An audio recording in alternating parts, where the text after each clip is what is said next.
नमस्कार विद्यार्थी मित्रांनो, मी विनोद नाईक.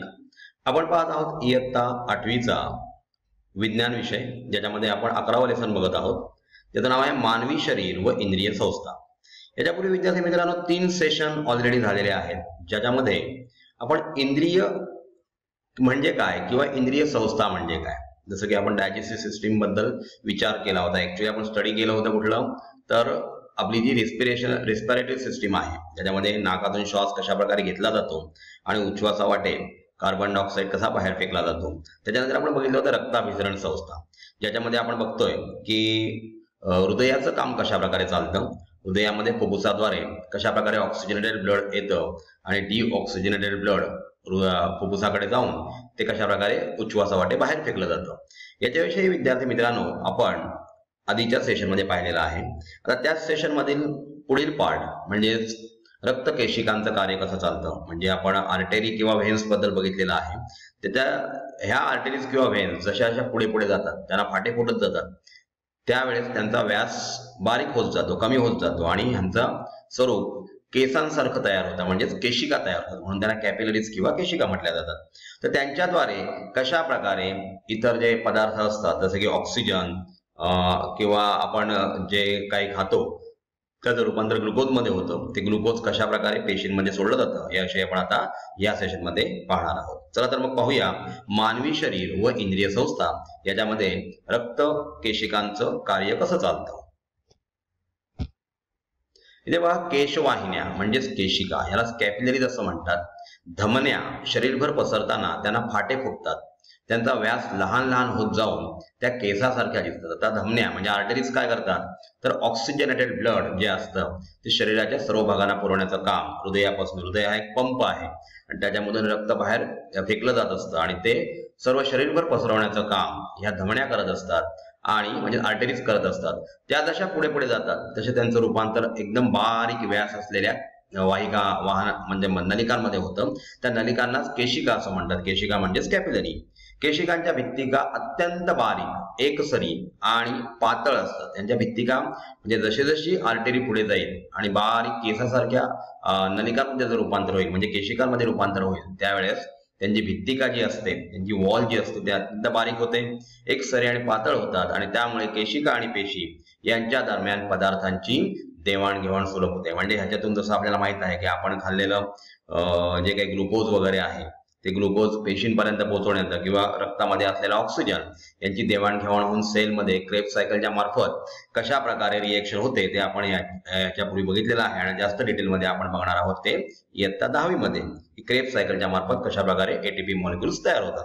पण तत्पूर्वी रक्तामधून ऑक्सिजन आणि आपण जे खाल्लेलं अन्न आहे त्याचा तयार झालेला ग्लुकोज पेशीपर्यंत कसे पोहोचतात, तर ह्याच्यासाठी केशिकांचा फार मोठा उपयोग असतो. म्हणजे ह्यांच्यामध्ये देवाणघेवाण, जे आवश्यक जे घटक आहेत त्यांची देवाणघेवाण होत असते. म्हणजे ट्रान्सपोर्टेशनसाठी यांचं फार महत्व आहे. बघा, या देवाणघेवाणीत रक्तातील ऑक्सिजन, अन्न घटक, संप्रेरके म्हणजे काही हार्मोन्स वगैरे असतात ती, जीवनसत्वे म्हणजे विटॅमिन्स पेशीत मिळतात. तर पेशीतील टाकाऊ पदार्थ म्हणजे रिएक्शन झाल्यानंतर जो कार्बन डायऑक्साईड तयार होतो, कार्बन डायऑक्साईड हा रक्तामध्ये परत येऊन तो डिऑक्सिजनेटेड ब्लड म्हणून पुन्हा एकदा हृदयाकडून फुफ्फुसांकडे जातो आणि तो बाहेर फेकला जातो. म्हणजे रक्त हे ट्रान्सपोर्टेशन सिस्टीम म्हणजे कॅरियर आहे. लक्षात घ्या, आपल्या शरीरामध्ये वहनाचं काम हे रक्त करू शकतं.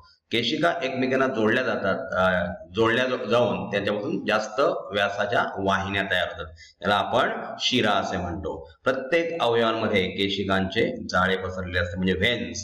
तशा आता पुढून मागे येतात त्याप्रमाणे त्याचा व्यास वाढत जातो आणि व्यास वाढत गेला की त्यांचं रूपांतर कशामध्ये होतं तर शिरांमध्ये. शिरा म्हणजे व्हेन्स मध्ये होतात. आणि सुपेरियर व्हेना केवा किंवा इन्फेरियर व्हेना केवा हे हृदयामध्ये आपल्याला डिऑक्सिजनेटेड ब्लड घेऊन येतात, हे माहित आहेच. इथे पहा, सामान्यपणे निरोगी मानवाच्या हृदयाचे दर मिनिटास 72 ठोके पडतात. विद्यार्थी मित्रांनो लक्षात घ्या, आपण जेव्हा डॉक्टरकडे जातो तेव्हा डॉक्टर आपल्या मनगटाला पकडून आणि घड्याळावर 1 मिनिटाचा वेळ लावून किती ठोके पडतात ते बघत असतो. आणि हे ठोके म्हणजे 72 ठोके पडले तर आपलं हृदय नॉर्मली चालू आहे.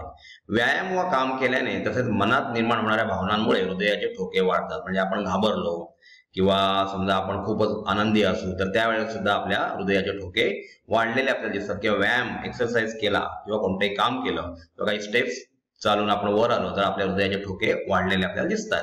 तसेच माणूस आराम करत असताना व झोपला असताना ते कमी होतात असे आढळून आलेले आहे. म्हणजे आपण झोपलेलो असो, म्हणजे काहीच काम करत नसू आणि आपल्या छातीवर जर आपण हात ठेवला तर आपल्याला तो हळूहळू म्हणजे फार हळू आवाजात त्याची कंपन आपल्याला ऐकायला मिळतात. लहान बालकांच्या हृदयाच्या ठोक्यांची संख्या जास्त असते.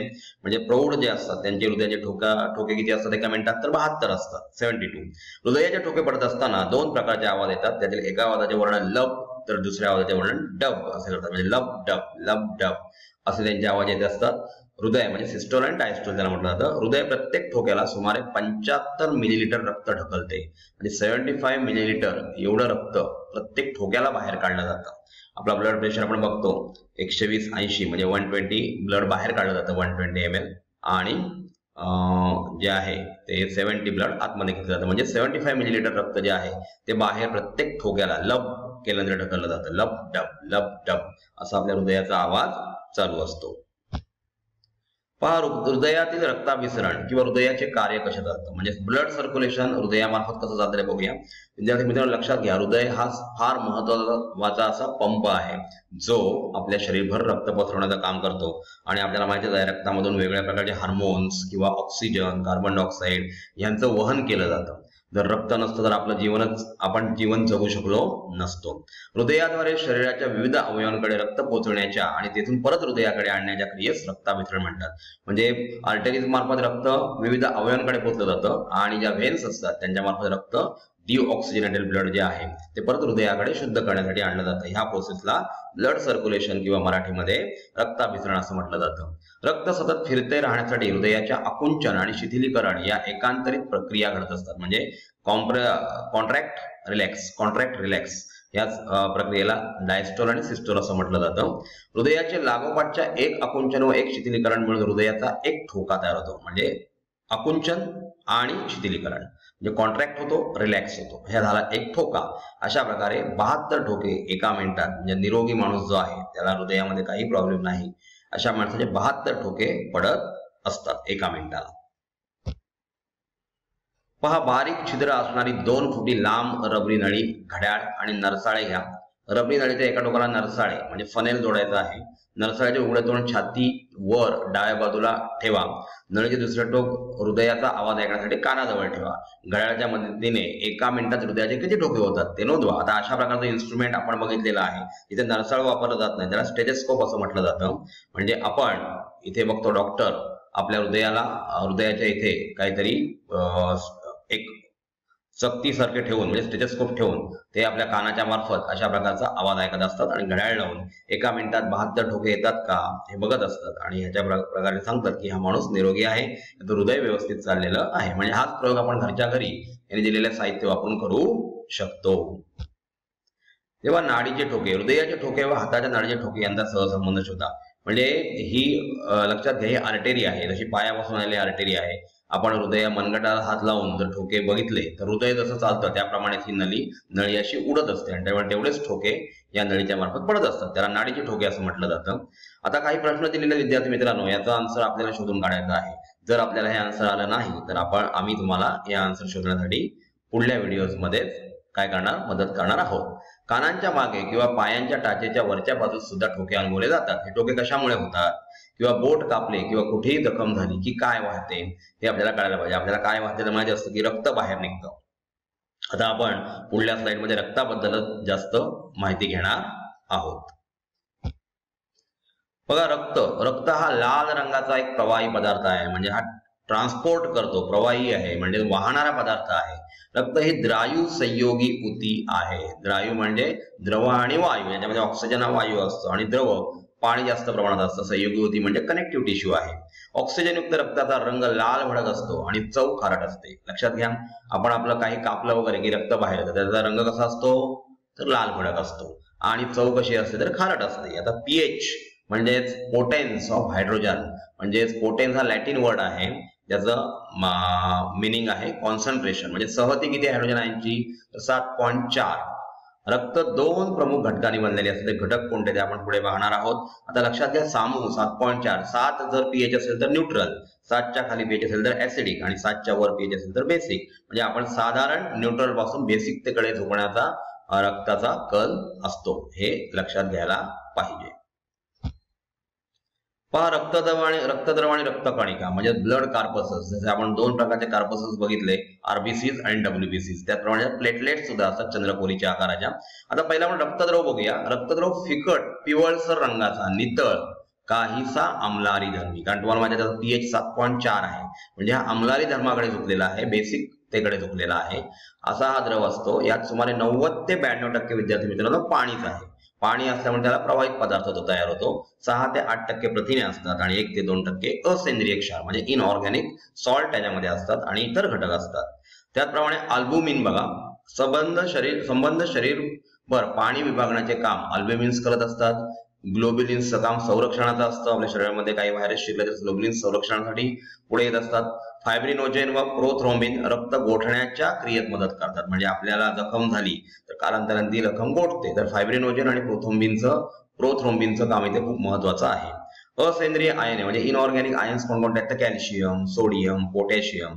हे चेता म्हणजे नर्वस सिस्टीमशी रिलेटेड आणि स्नायू कार्याचे नियंत्रण ठेवण्याचं काम हे जे आयन्स असतात कोणते? कॅल्शियम, सोडियम आणि पोटॅशियम हे करत असतात. आता बघा, लोहित रक्तपेशीमध्ये आरबीसीज म्हणजे रेड ब्लड कार्पसल्स आकाराने लहान, वर्तुळाकार आणि ह्या केंद्रक नसलेल्या पेशी. विद्यार्थी मित्रांनो, एक गोष्ट लक्षात घ्या की ह्या ज्या आरबीसीज आहेत या पेशी असून सुद्धा यांच्यामध्ये केंद्रक नसतो. या पेशीतील हिमोग्लोबिन या घटकामुळे रक्त लाल रंगाचे दिसते. आपल्याला माहिती आहे हिमोग्लोबिन हा ऑक्सिजनचा ट्रान्सपोर्ट करतो. हिमोग्लोबिन नसता तर आपल्या पायापर्यंतच्या पेशींना रक्त जाण्यासाठी साधारण 3 वर्ष लागली असते, म्हणजे आपण जिवंत राहू शकलो नसतो. म्हणजे हिमोग्लोबिनचं कार्य खूप महत्वाचं आहे. या हिमोग्लोबिनमुळे रक्ताला लाल रंग येतो. हिमोग्लोबिनमुळे ऑक्सिजन रक्तात विरघळतो. रक्ताच्या प्रत्येक घन मिलीमीटर मध्ये 50 ते 60 लक्ष आरबीसीज असतात. बघा किती त्याचं प्रमाण आहे.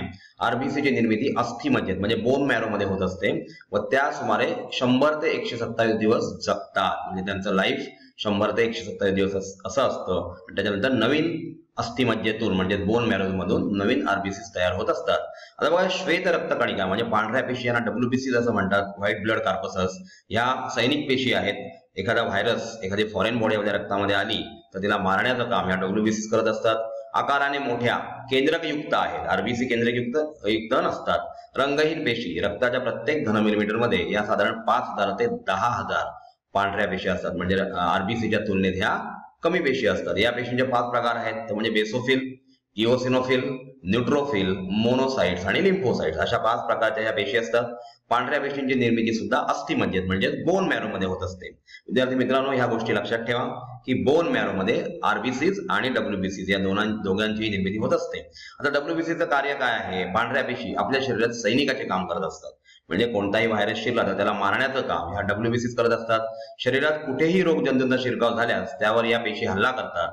सूक्ष्मजीवांमुळे होणाऱ्या रोगांपासून त्यांचं रक्षण करण्याचं काम सुद्धा पांढऱ्या पेशी करत असतात. आता बघा, रक्तपट्टिका म्हणजे प्लेटलेट्स. लेप्टोस्पायरोसिस नावाचा जर ताप आपल्याला आला, हा विषाणू आपल्या शरीरात गेला तर तो प्लेटलेट्स कमी करतो. आपण बऱ्याच वेळा बघतो की एखाद्या माणसाच्या शरीरात प्लेटलेट्सची कमतरता निर्माण झालेली आहे. तर या प्लेटलेट्स या कशा असतात बघा, या अतिशय लहान आणि तबकडीच्या आकारासारख्या असतात. रक्ताच्या एका घन मिलीमीटर मध्ये सुमारे 2.5 ते 4 लक्ष इतकी त्यांची संख्या असते आणि त्यांचं कार्य हे रक्त गोठवण्याचं काम करत असतं. म्हणजे जखम झाली तर प्लेटलेट्स थ्रोम्बोजेन बरोबर बाहेर येत असतात, फायब्रिनोजेन, आणि त्याच्यापासून इथे क्लॉट्स तयार होतात आणि रक्त पुरवठा त्याच्या खालून चालू राहतो. तर अशा प्रकारे रक्तद्रव, प्लाझ्मा आणि रक्तकणिका ब्लड कार्पसेस यांचं आपण कार्य इथे बघितलेलं आहे. तर विद्यार्थी मित्रांनो, आपण या सेशन मध्ये रक्त म्हणजे काय किंवा केशिका कशा प्रकारे रक्ताचं वहन करतात, रक्तामध्ये असलेल्या डब्ल्यूबीसीज, व्हाईट ब्लड सेल्स, पांढऱ्या पेशी आणि रेड ब्लड कार्पसल्स किंवा प्लेटलेट्स यांचं कार्य काय असतं याच्याविषयी आपण या सेशन मध्ये जाणून घेतलं. धन्यवाद.